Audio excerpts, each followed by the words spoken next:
For those of you returning, welcome back. For those of you who are coming in, welcome to the 2023 National University Black History Month Commemoration. I am Dr. Miles T. Leader, your Master of Ceremonies. I hail from the Bronx. Not just the Bronx, Boogie Down Bronx. 1520 Cedric Avenue, Bronx, in the BX. Yes, the birthplace of hip hop, as a matter of fact. Shout out to DJ Kool Herc, baby brother, Jerry D in the BX. My heart, my godmama, my godmommy, Mrs. Lola Evans, sisters Esther and Charlene. Esther, how do you put it? However you do it, I don't know. Baby sister, Tisha, my twin, Lisa. Family, welcome. For those of you who are multilingua, let me say hola, ¿cómo está? Estudio español en mi escuela de Nueva York. That allows me to be able to say beneditos, beneditos. For our Korean audience, guests, students, annyeonghaseyo, annyeonghaseyo. For our Japanese audience, let me say konnichiwa, konnichiwa, natashi no name wa, miles des. Pumpkin, konnichiwa, pumpkin. Genki desu ka? Daijoubu desu ka? Honto? Aishiteru. Ja ne. Proud veteran, 26 years military, intercultural learning and development specialist, chairman, National University Black History Month Committee, and member, National University Inclusive Excellence Council. It is my privilege to serve as your host as we celebrate this 3-day event in celebration of Black History Month. The theme for 2023 focuses on Black resistance, resilience, and persistence. National University, a veteran-founded nonprofit, has been dedicated to meeting the needs of hardworking adults by providing accessible, affordable, achievable higher education opportunities since 1971. As San Diego's largest private nonprofit university, NU offers 75 online and on-campus programs and flexible 4-week classes designed to help students reach their goals while balancing busy lives. Since its founding, the NU community has grown to over 30,000 students and 185,000 alumni around the globe, many of whom serve in helping industries such as business, education, healthcare, cybersecurity, and law and criminal justice. Learn more at nu.edu. This event would have never been possible without the wisdom, the friendship, the empowerment, the encouragement, and friendship of the 2023 NU Black History Month Committee, starting with my mentor and dear friend, Dr. Starling Dulene, Dr. Tricia Crosby Cooper, and I want to go back to giving you her position. Dr. Dulene is a director, Intercultural Learning Center lead. Dr. Tricia Crosby Cooper, academic program director, school psychology, applied behavioral analysis, school psychology, and educational counseling, ASPEC Department, National University. Dr. Wanda G. Addison, chair, Department of Arts and Humanities professor, English Souls, National University. And our very own Lucretia Chris Gilbert, MDR, University Ombudsman, National University. The theme of Black History Month 2023 focuses on resistance, persistence, resilience. According to the Association for the Study of African American Life and History, ASALH, by resisting, Black people have achieved triumphs, successes, and progress as seen in the end of slavery, dismantling of Jim and Jane Crow, segregation in the South, increased political representation at all levels of government, desegregation, and educational institutions. The passage of the Civil Rights Act of 1964, the opening of the Smithsonian National Museum of African American History in Washington, D.C., and increased and diverse representation of Black experiences in media. Black resistance has served as a model for every social movement in this country. Thus, the legacy and importance of these actions cannot be understated. To kick off our event, I'd like to introduce to you Dr. Mark David Milliron. Dr. Milliron is an award-winning leader, author, speaker, and consultant who works with universities, community colleges, K-12 schools, foundations, corporations, associations, and government agencies across the country and around the world. He served as president and CEO of National University, one of the largest private nonprofit universities in the United States. NU is designated as a Hispanic serving institution and has a 50-year history of innovating around the needs of military, working, and other non-traditional students. The faculty and staff at NU have catalyzed the careers of community difference makers in service industries such as education, healthcare, business, cybersecurity, law, and criminal justice. Moreover, NU's education initiatives, including Harmony SEL, Inspire Leading in Learning, and Workforce Education Solutions, reach millions of students, as well as tens of thousands of teachers and other working professionals each year. In addition to his work with NU, Dr. Milliron helps catalyze positive change in education through his service on the boards and advisory councils of leading-edge education organizations, including the Trellis Foundation, Bennett College, the Global Online Academy, Civitas Learning, the Mastery Script Consortium, ISKME, Open Education Resource Commons. He also holds an appointment as a professor of practice in the College of Education at the University of Texas at Austin. In 1999, the University of Texas at Austin College of Education named Dr. Milliron a distinguished graduate for his service to the education field. In 2007, the American Association of Community Colleges presented him with its prestigious National Leadership Award and inducted him into the AACC Hall of Fame. He was inducted into the United States Distance Learning Association's Hall of Fame in 2013. In 2016, he was chosen by the Chronicle of Higher Education as one of the top technology innovators in higher education. And in 2018, Dr. Milliron was listed by EdTech Digest as one of the top influencers in the education technology field. Now, regardless of all these activities and accomplishments, he'll quickly tell you that among his most important job and the greatest blessings in his life is serving as Julia's husband and father to Alexandra, Richard, Marcus, and Max. It is my deep honor to introduce to you Dr. Mark D. Milliron. Thanks, Miles. I really appreciate the intro. And you forgot to tell him I was president of my 8th grade class. both times. No, we'll get to it. Hey, I want to bring some greetings and some opening remarks to this really important event.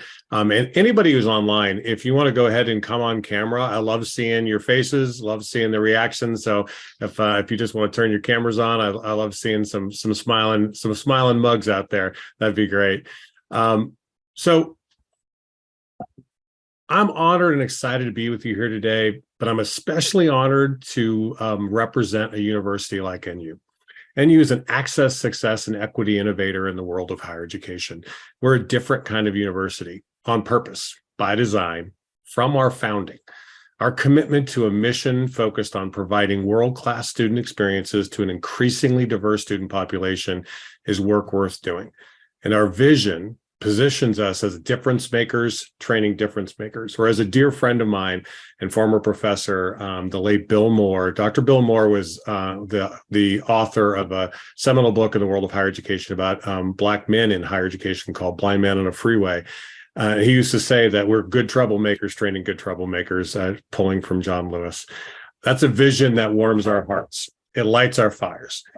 And over 50 years since our founding, 2/3 of our 230 graduates are diverse. I can't even tell you how profound that is in the space that we're in as access, success, and equity innovators. We're now the largest conferrer of graduate degrees to diverse students in the United States, with over 50% of our graduates in the graduate degrees as women. Number 2 conferrer of doctoral degrees overall. But there's more work to do. To serve our students, we have to see our students. We have to get to know them. We have to understand their different pasts and paths. And that's why Black history matters, but not just this month, every month. Now, a little bit about our theme. As you know, this year, Resistance and Persistence, as Miles mentioned, is Black History Month theme selected by the Association for the Study of African American Life and History. Education is a vital part of resistance and persistence. Whether in elementary, secondary, or higher education, learning has been seen as a way for African Americans to resist the narrative that Black and other people of color are intellectually inferior. Given the commitment and fortitude necessary to pursue an undergraduate and graduate degree, we thought it fitting to add resilience to the theme here at National University. Resilience, along with resistance and persistence, is critical as an ingredient to student success.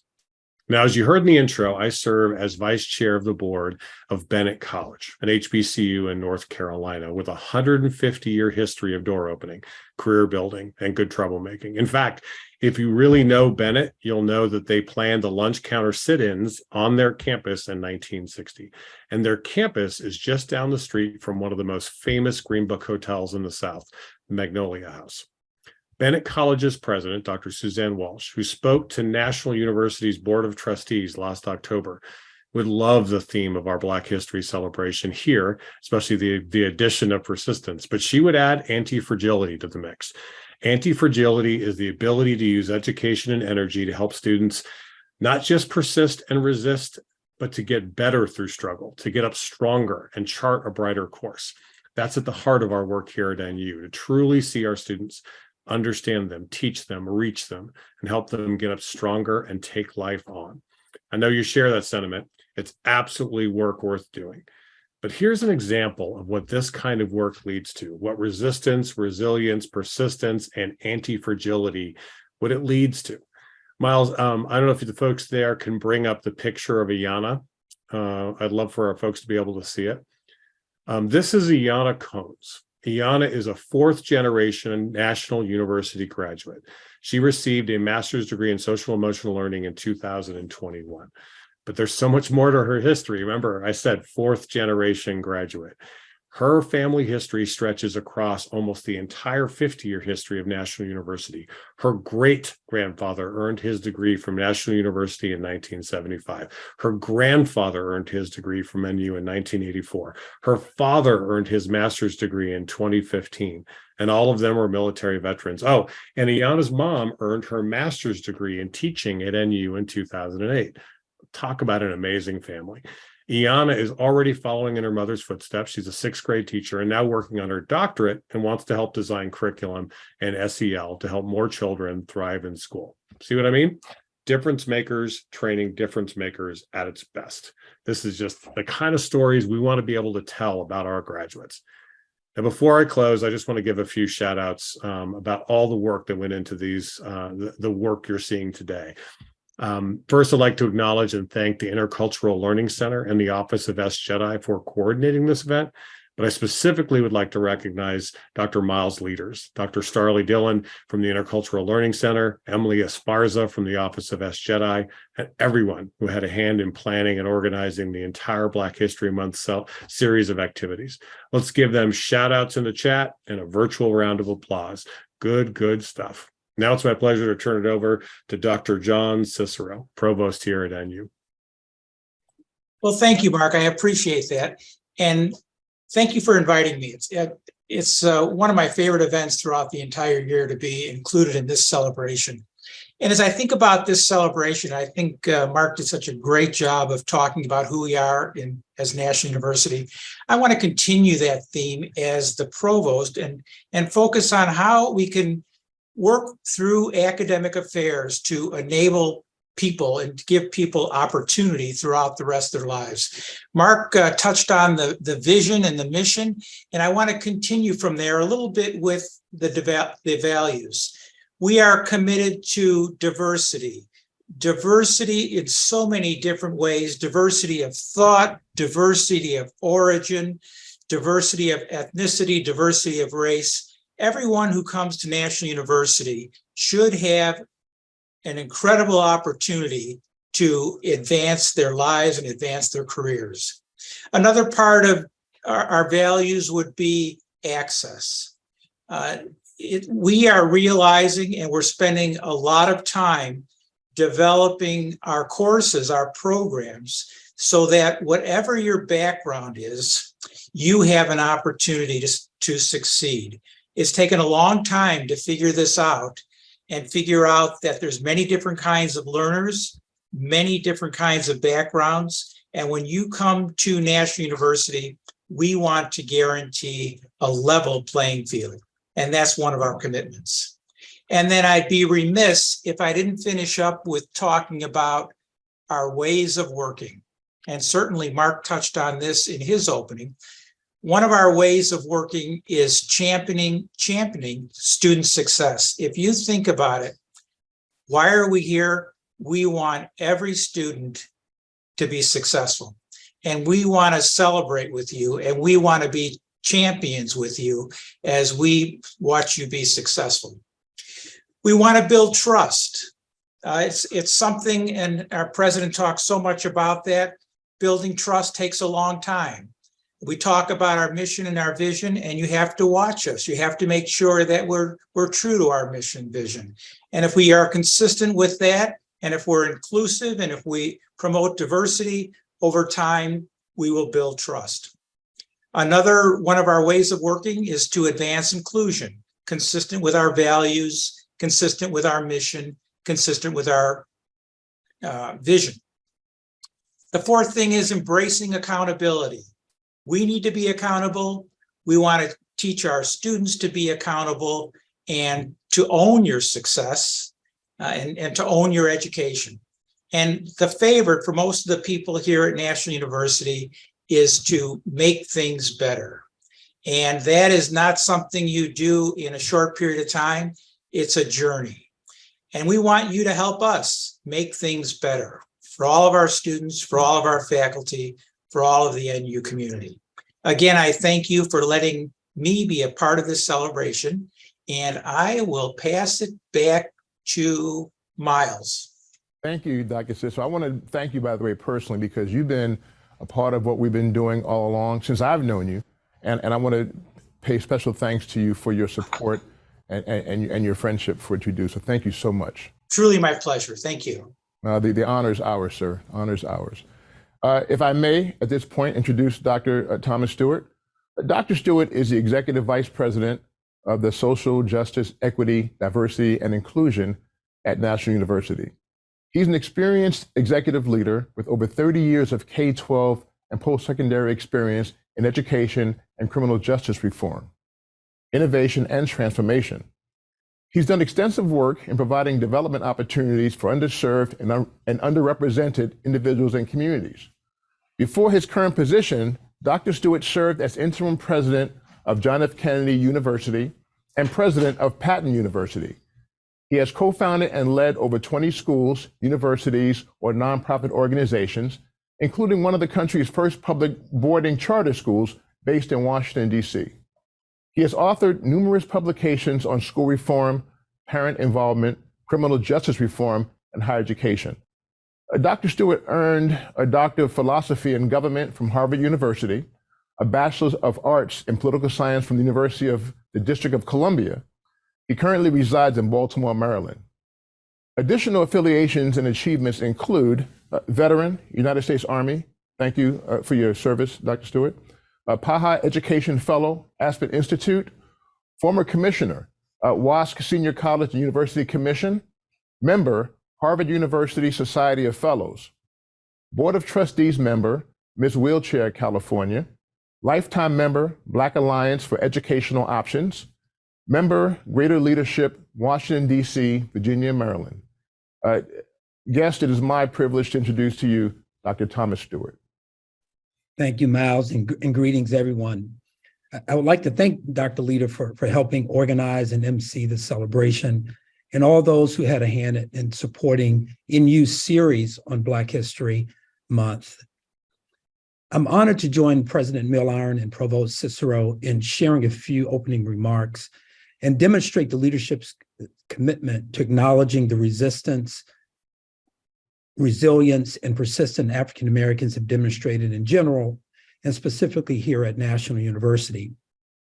As a descendant of a people formerly enslaved, I'm humbled to be among the leadership team at National, a university with a mission to make quality, accessible, and affordable post-secondary education available to people everywhere.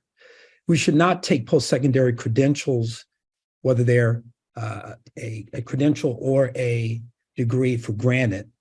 According to the Pew Foundation Center on Research, only 1 in 4 Americans over the age of 25 years of age has a 4-year degree. And as you can imagine, that number is much lower for African Americans, Hispanics, and other underrepresented groups. Today, however, we will appreciate and share the accomplishments of African Americans, given the panelists and other entertainment that's in store for us in a few moments, and I'm going to get out of the way of that. But also to celebrate the members of National University. All of you see some of your screenshots or your faces. Thank you. For those of you who are members of the African American community, and as well as those who support us, we really, really appreciate that. And Dr. Milliron, if you don't mind, we'll get back to creating some good trouble next week. But for now, enjoy the ceremony and have a safe President's Day weekend. Cheers. Back to you, Miles. Tom, Dr. Stewart, thank you so much for those remarks. Our next speaker, if I may, is Dr. Quincy Daniels. Dr. Quincy Daniels serves as a dissertation chair and specialization lead for organizational leadership in the Sanford School of Education at National University. He served as a major in the United States Army.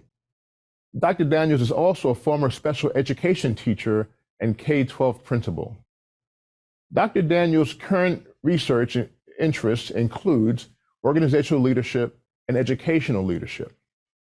He's a native of San Antonio, Texas, and now resides with his family on a 15-acre sheep farm in Mindoro, Wisconsin. Please welcome our distinguished guest, Dr. Quincy Daniels. All right. Thank you for the introduction. I really appreciate it. I hope everybody can hear me. I am very glad to be a part of anything that has to do with Black History Month, which we always say Black history is American history. That's part of the process of understanding who we are and how we have gone through the process to get to where we are today. Much of the information that I want to share has a lot to do with things that we should be aware of to begin with. From my military side, I always like to let people know is that we've served in every conflict that the United States have been in. Every. You see, a lot of history, as we say, can be written, overlaid. Sometimes it's not as broad in scope as we would like, so we're going to have to be included. Sometimes we have to go and motivate ourselves to go and say, this is where we are and this is what we have done. So one of the things I'm going to hopefully do, if I can do this, I think I would need to have a share screen or something like that, but in the event it doesn't, we're supposed to have a small little PowerPoint and I can hopefully get to that. So if you could share, open the share screen feature, otherwise I will continue to talk it. We can go through some of the first things from history and why Black American history is important. Because in most venues, you're going to work with people who do not look like you, act like you, talk like you, pray like you in most venues. And what you'll have is that there are going to be people that you have to make accommodations for, or that you're going to have to learn how to work with. I'm a firm believer that the military has always had its particular cure to our particular division in the country. Because when we start going through the process, it takes a little bit. All right, I see we have a few things up. I will start that. Just bear with me. All right, hopefully that comes through. I can't tell if it's on or not, but we will continue. We see it, Dr. Daniels. Okay, great. Okay, even from the Revolutionary War, Crispus Attucks was the first person to actually say died for his country. it's a lot of people will say, okay, in the little small versions of history books, but this is something to be significant because we're a part of history. And if I go a little fast, it's because I want to make sure we're keeping our time frame. The 54th Massachusetts Infantry Regiment. Those are things that when you start looking at how broad in scope what we're actually able to do. Frederick Douglass said, "There is no power on earth which can deny that he has earned the right of citizenship in the United States." We had that old phrase, pick up your weapon and follow me. When we are actually able to work with people to our left, to our right, to ensure we care for each other, we have an opportunity to fix this. Just my thought on that. Okay. You will see Alexander Augusta, first African-American major commissioned to work with the colored regiment back in Civil War, petitioned President Lincoln to actually go through and do things to commission so he can actually be a part of it and care for soldiers that look like me. Good points in history. Harlem Hellfighters. So going from World War I, we have participated in every conflict. That's one of the things I want to get out for a message here. World War II, Tuskegee Airmen. Let's see, fighting the Germans in the skies of Europe, they had this pervasive, they had to shatter the stereotype that we could not, be in combat. I've seen my share, and I'll talk about that in a minute. So you'll see all this thing here with family history. I'm kind of this genealogy person. So I wanted to go back and I get on Ancestry and try to find out where my history, came from. I've gotten all the way back to the slave rolls, but I'm kind of stuck, so I'm still looking through. But I noticed this particular pattern since World War I, World War II, all the things that happened in, certain things, Vietnam, which I'll touch on this shortly, is that there was a pattern of my family serving. If I can get over here, there we go.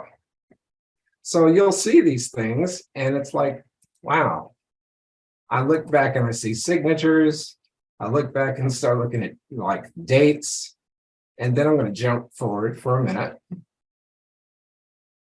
And you'll see, this is my father, which I'll explain in a second.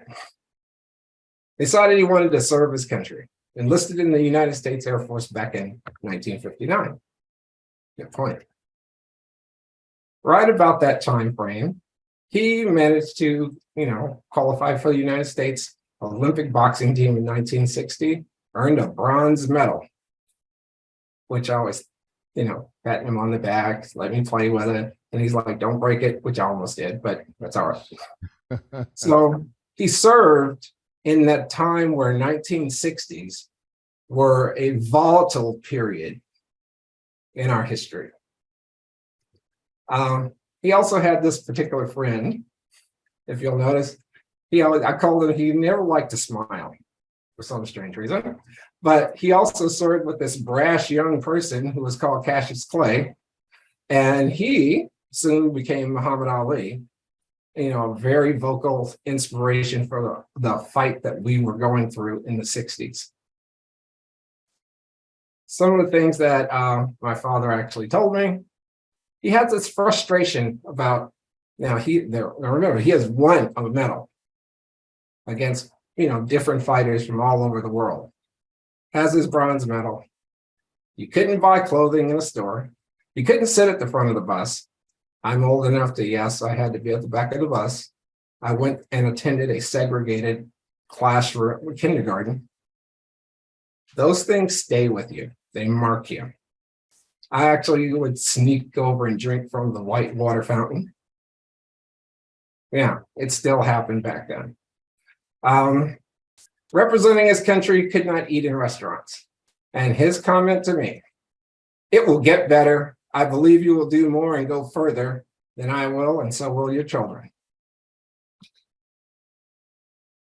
So my term to serve, deployed to Mogadishu, Somalia, a few things, lived in Germany for several years while I was in command. And that's a quick down and dirty on me. But in every iteration from generation to generation, my family serves. So as I pass it on to my son, he decided to break the norm of Air Force Army. He got his commission and at Iowa State, and he reports to Quantico in August. And we continue this pattern of serving. And my comments is that we really are better together. And I have pushed this as my motto for a long time. The challenges will continue as long as we have but as long as we have a United States military, we have a potential solution to this problem of division. That's what I want to make sure people understand. When you have to work for the common good to do the mission, things work. I really appreciate, it's just, I've never seen people win a war by themselves, but I also know that it's also good for us to be included and that we are here and we do matter. And the things that history continues to kind of leave out at times, yes, we will probably keep railing and fighting back because that's what we do.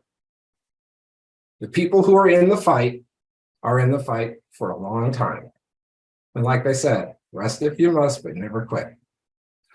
All right, I'd like to thank you for your time, and I'm going to hand this back over to Miles. I really appreciate the opportunity. Thank you.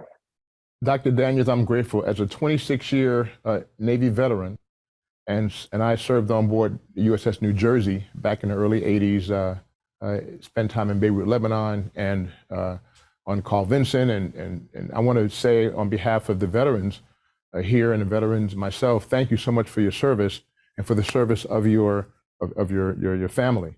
It means a lot. Thank you so much. All right, thank you.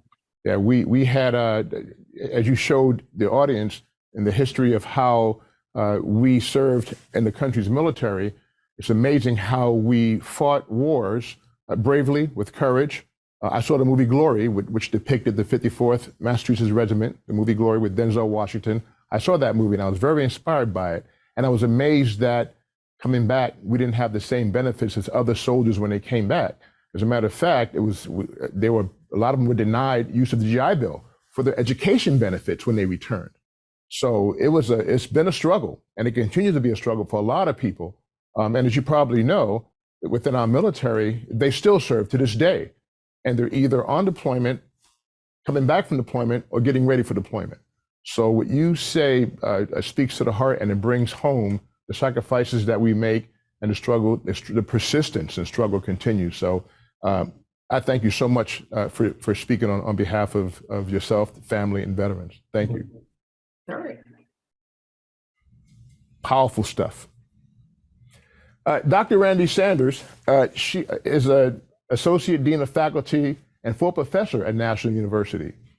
She has an affinity for empowering, motivating employees, and developing a top-notch workforce. Dr. Sanders has 20 plus years of experience in leadership, development, and organizational engagement. She utilizes strength-based approaches to engage individuals and organizations to innovate and get results. Dr. Sanders holds a Doctor of Management from the University of Maryland University College and a Master in Public Administration with a concentration in the Inspector General track from John Jay College of Criminal Justice. Dr. Randy is passionate about educating the next generation of leaders in both the higher education and business arenas. She enjoys creating positive energy, passion, and transforming people's lives. And in quoting her phrase, being happy to serve, it is my honor to introduce to you Dr. Randy L. Sanders. Thank you very much, Dr. Leader. I appreciate that introduction, and thank you for the invitation to participate in this program today. It has been eye-opening. I've been enjoying everyone's feedback. And Chris said something early on in the very beginning of this session that when she noticed the theme and it talked about resistance, resilience, and persistence, she kind of maybe had a slight pause. And I had the same when I was thinking about resisting. And to be totally transparent, I was a little bit triggered, living in 2023 and just listening to the news and the things that's still happening to Black and brown people in the world, to the young men in the streets. I have a daughter, I have a brother, and I'm praying for them each and every day. But for me, I wanted to focus more on persistence. And I had a conversation with my mother. I didn't grow up during the Jim Crow years or, desegregation. And I think Adia spoke, she said it so eloquently that her parents try to prepare her for that. And my parents try to do the same for me. So I had a conversation with my mother, like, where can I go with this? And I'm going to focus more the persistence part. Being a first generation college student, the only Black woman in my family to reach an executive level in my current role, it kind of helped me have an affinity to see more women of color, and specifically Black and brown women in leadership positions. So today I want to talk a little bit about that for my time, on how we've resisted so much that we have seen some change, some growth. We're pushing the needle in the right direction, but there's still more work to be done with seeing more women in leadership roles and seeing more women of color sit in those leadership roles. So I'm going to share my screen.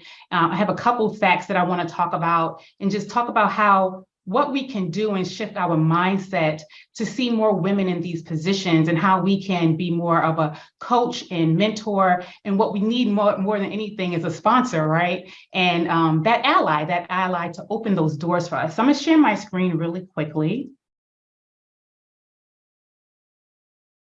Please let me know if you can see my screen here.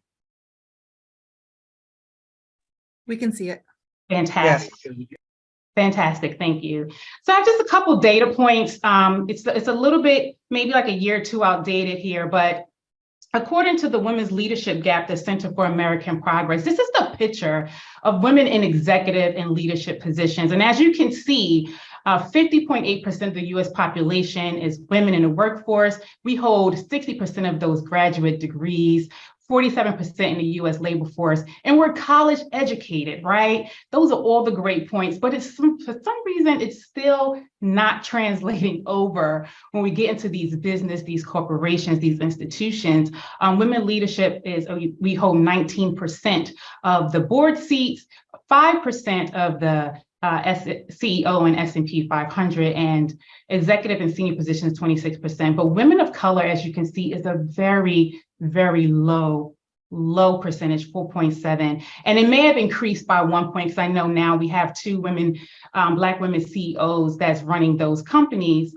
And I know there's a lot of Black women that's heading up higher ed institutions. Like I said, the pendulum is shifting, but being a woman of color and coming from my lineage and just wanting to make sure that we are creating pathways to see us get there. This is a space that I'm very much passionate about when I think about my journey, when I think about my mother's journey, my family's journey to get me to where I'm currently at. And I'm trying to set a great example for even my daughter as she moves forward into the career force as well.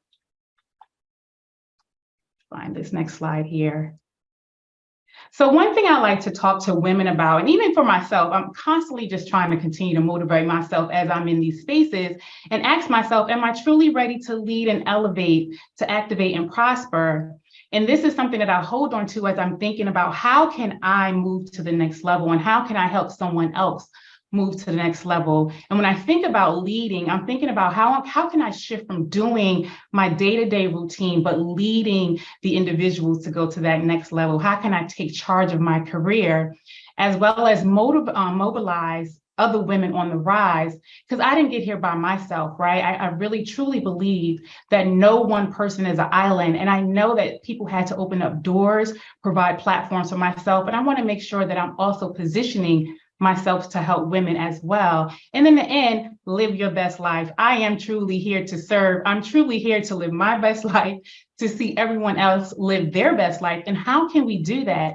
I came across this image, and when I was talking with my mother, preparing for this, because she's very instrumental in my life, I draw a lot of inspiration from her and the things that she had to go through for me to be where I'm at today. And I believe that in order to get there, we have to leap into our greatness, and we cannot be stopped. And I love this continuum. A lot of women, and specifically women of color, are very quiet. And I think someone mentioned that during the general session, how we're kind of quieting our voice. We're not necessarily speaking up. There's not necessarily a safe space for us. And that's why I'm appreciative of this program today, because it allows us to speak up, to share out. And we can speak out at any point in time. We have so much more life to live. And I think that if we shift our mindset and kind of make a concerted effort and be very intentional on where we want to go, we can definitely achieve that. The way to do that for me is like the awakening. And when I think about it, I'm always asking, who am I? Who does Dr. Randy Sanders want to be? Where do I want to go? I have to understand my own identity so I can clearly articulate that to individuals who can possibly help me get to where I want to go. And what do I actually want to do? It starts in the mind for us to get to our next level. And then we're leading and we're elevating, right? So for me, it's the get in the arena. One of my favorite quotes, and I'm not sure if people are familiar with it, I just want to make sure I pull it up here, is by Theodore Roosevelt. It's the man in the arena. That's something that I live by. I have it on my wall over here because I feel like it does not matter how many times you were pushed down, you fall down, you still have to get up. Even with the scars, the bruises, we still have to get up and we have to push forward and we have to push through each and every day. So you have to be in the arena. You have to learn to take charge of your career and become that exceptional communicator and increase your visibility. You know, let people know what you can do. Speak up and share out what you're capable of doing. What are your superpowers? What are your talents? What are your abilities? You have to get out there and you have to get it. You have to let people know, this is what I'm good at. And ask them, is there something or is there some way that I can help and I contribute so you can showcase your talents as well?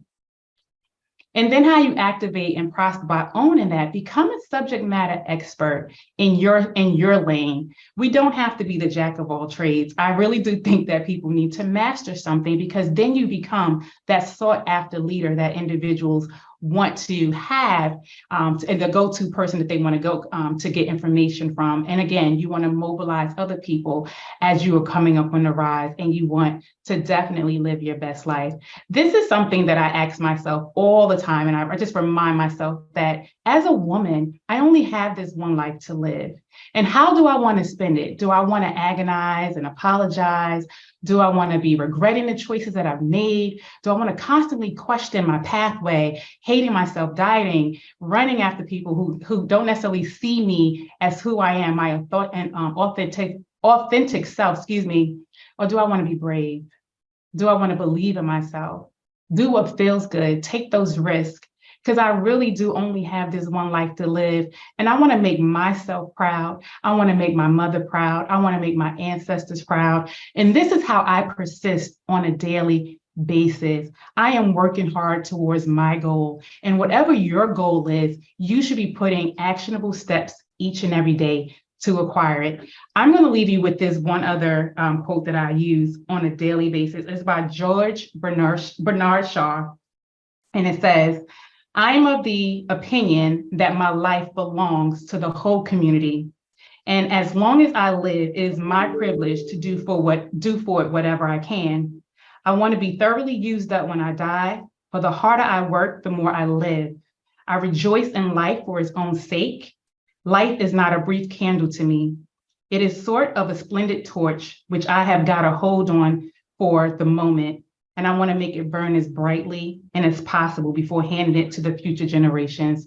I heard a lot of people talk about the youth and how they are our future. And I want to make sure that I am positioning myself to help other women along, to help our children along. So my parents who were against the resistance and positioned me to be persistent will be happy and I will make them proud. Thank you. Dr. Sanders, thank you so much. You are a motivator and inspiration for a lot of people. I just want you to know that there's a lot of young students out there, particularly African-American female, to see someone of your distinction speak before us and give us this kind of motivation. It's a big boost to have people who look like you in this position and to share this type of motivation. So we're grateful to you. I'm so glad you're a part of this progress, this process. We need more. We need more of your stature And you're my hero. You know, I look up to you, I admire you, and I respect your work. And I thank you so much for taking time out of your busy schedule to be here for this presentation. Thank you. My pleasure. Kids for Peace, San Diego chapter. Their mission is to build a worldwide community of kind, compassionate, and empowered young people. Their vision is a safe and peaceful world where all people respect and care for each other and our planet. Kids for Peace serves as a model and inspiration for creating this reality with children, leading the way not only for today, but for generations to come. These beautiful young children, under the guidance of Mrs. Cynthia Gilliam, will sing a rendition of Lift Every Voice and Sing. Now, for those of you in the audience who may not know, I'm going to describe from a gentleman named Antoine Dolberry, his description of the song. The song Lift Every Voice and Sing, otherwise known as the Negro National Anthem, was first performed in 1900 at a segregated school in Jacksonville, Florida, by a group of 500 children celebrating the anniversary of the birth of President Abraham Lincoln. Lift Every Voice and Sing was written at a crucial time in American history when Jim Crow was replacing slavery and African Americans were searching for an identity of their own. Author and activist James Weldon Johnson wrote the words as a poem, which his brother, John Rosamond Johnson, then set the music. In 1905, Booker T. Washington endorsed it, and in 1919, it became the official song of the NAACP. The reach of Lift Every Voice and Sing continues to expand around the world. When Beyoncé sang it at Coachella in 2019, she knew the majority of the audience didn't know the history. However, she understood the feeling it gave them. Today, it is taught to scholars yearly, having myself learned it as a young student, not because of its rich musical melody, but because of the rich and powerful message it offers to Black and Brown students around the world. So with that being said, it is my pleasure to introduce to you Kids for Peace under the leadership of Mrs. Cynthia Gilliam, San Diego chapter, with their rendition of Lift Every Voice and Sing. Ready? 1, 2, 3. Lift every voice and sing till earth and heaven ring. Ring with the harmonies of liberty. Let our rejoicing rise high as the listening skies. Let it resound loud as the rolling sea. Sing a song full of the faith that the dark past has taught us. Sing a song full of the hope that the present has brought us. Facing the rising sun of a new day begun. Let us march on till victory is won. Stony the road we trod, bitter the chastening rod, felt in the days when hope unborn had died. Yet with a steady beat, have not our weary feet come to a place for which our fathers signed. We have come over a way that with tears have been watered. We have come treading our path through the blood of the slaughtered. Out from the gloomy past,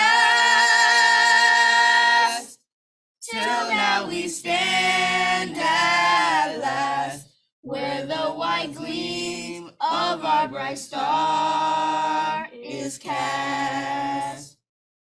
God of our weary years, God of our silent tears, though who has brought us thus far on the way, though who has by thy might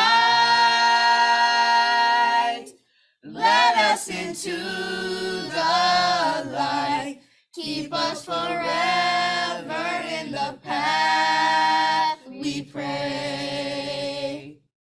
Lest our feet stray from the places, our God, where we met thee. Lest our hearts, drunk with the wine of the world, we forget thee. Shadow beneath thy hand, may we forever stand true to our God, true to our native land. A virtual round of applause. Virtual round of applause for His for Peace. Virtual round of applause. Beautiful. Beautiful performance. Thank you so much, Mrs. Cynthia Gilliam. We're grateful to you, grateful to the children singing their hearts out.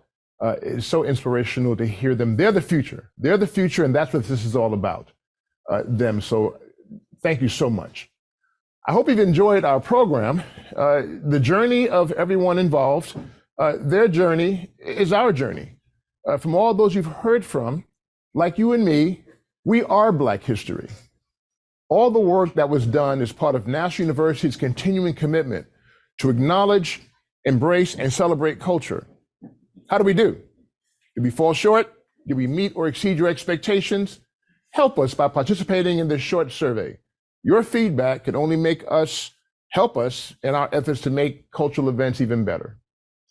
As you complete the survey, the chat room will remain open for the next 15 minutes or so, and I'll be monitoring a chat while people are typing in. I can see Dr. Milliron saying, well done, all great event. I'll read through the chat as you complete the survey, and as my colleague, Mr. Dave Houle, blues guitarist, colleague, intercultural learning and development specialist, performs finale for your listening pleasure. Please, Dave.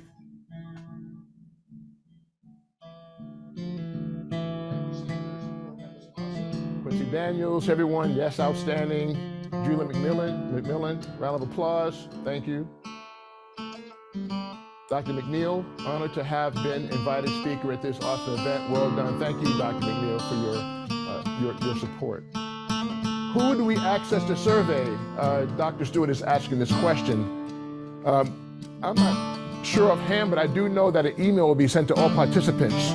So if you don't have the survey now, they have access to who had entered through the registration process, and they'll send you an email, Dr. Stewart. Let's see, Arnetta Finney, excellent presentation, thank you. Arnetta, Amanda, to everyone, when the Zoom closes out, there should be a survey that should pop up. Thank you, Amanda, for that, providing that.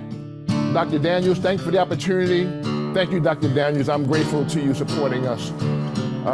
Strength through the struggle, strength through the struggle.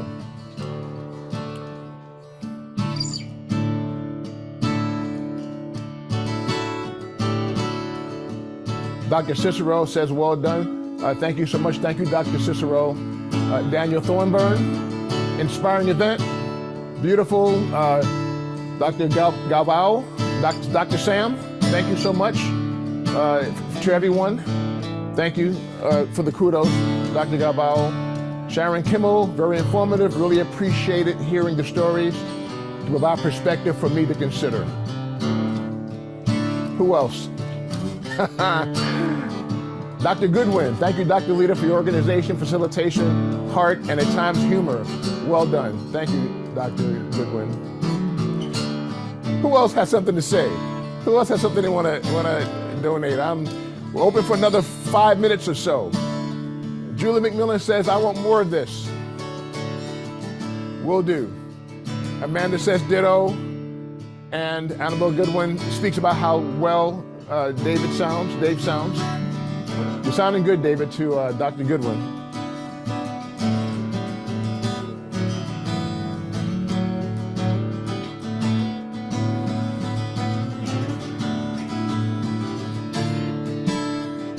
Mark, our colleague Mark Clemens says, put a buck in Dave's hat for me. I'll put in $2, Mark. Dr. McNeil says, shout out to the Bronx for their native son. Thank you so much. Boogie down Bronx. Dr. Dooling says, Dave writes his own music. Ann Anderson says, awesome job. Dr. Sanders, Dr. Leader, what are you planning for Women's History Month? Good question, Dr. Sanders, good question. That's something that I'll ask the committee, the Women's History Month committee. I'll ask them that question. Daniel Thornburn says, yes, let's find a way to carry on this kind of discussion throughout the year. Dr. Stewart, put $10 in the hat for me. Dr. Stewart, do you have change? If you have change, I'll be happy to put the $10 in. I need change. Dr. Sanders is saying, I'm loving all the New Yorkers here. You hail from Brooklyn? Fellow New Yorker? Yes. Dr. Julia Miller says she wants more goals, want more projects, loving this talk. Yeah, you're right, Julia. We do need more of this. National can use more projects of a similar nature. I agree. Diane Anderson, Brooklyn. Shout out to Brooklyn, yes. Anyone else? Dr. Gaval, monthly dialogues. Like the idea, Dr. Gaval. That's a good idea. Great. Dr. Addison, thank you, everyone. Dr. Addison, it wouldn't have happened without your leadership and guidance. I want you to know that. You've been a great supporter, and you've given me a lot of it's your idea, so thank you so much. Dr. Gary Walker Roberts, thank you for teaching me to be a better advocate. One of my favorite quotes is, you cannot hate anyone's story you know. Margaret Wheatley, thank you for sharing the narratives, love you. Thank you, Dr. Walker Roberts. And Dr. Dulane, coming soon, Dr. G. Dr. G, who's Dr. G? Oh, Dr. Gaval. I'm assuming you mean Dr. Gaval. Stay tuned. Dr. Sanders, let's connect. And Dr. Dulane, yes, Dr. Gaval. I thought so, Star, thank you.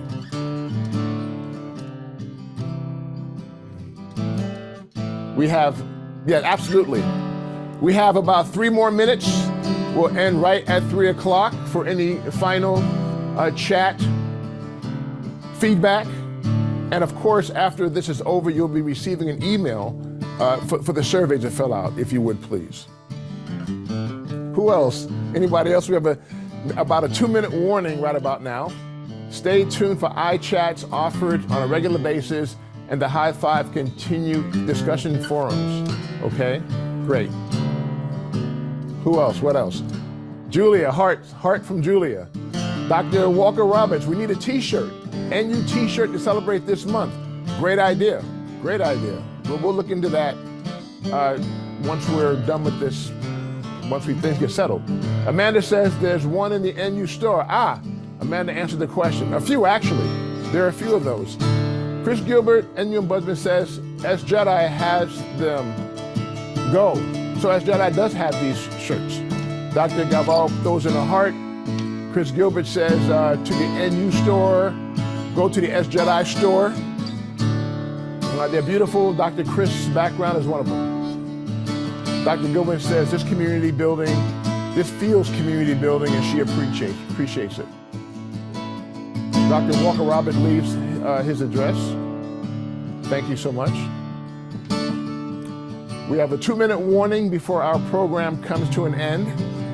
And Amanda left a website, https://shopnustores.com/collection/DE-I. So for those of you who don't see the chat or didn't see the chat, that is the website. And Dr. Walker Roberts thanks her. Looking forward to more dialogue. Dr. Sanders says the music is so soothing. What a wonderful program from beginning to end. Not one person, yeah, it's a team effort. 1 minute remaining to the end of our program. And if there's any final comments, I'll be happy to look at them or feel them or share them. But if not, This is something that's near and dear to a lot of people's hearts. So Intercultural Learning Center, Office of Social Justice, Equity, Diversity, and Inclusion, and many others, thank you so much for supporting this, and may we have more, and may this expand, and let us continue to have national fosters climate of diversity and inclusivity throughout the system. For everyone here, this is Miles Leader. Thank you for your time. God bless you.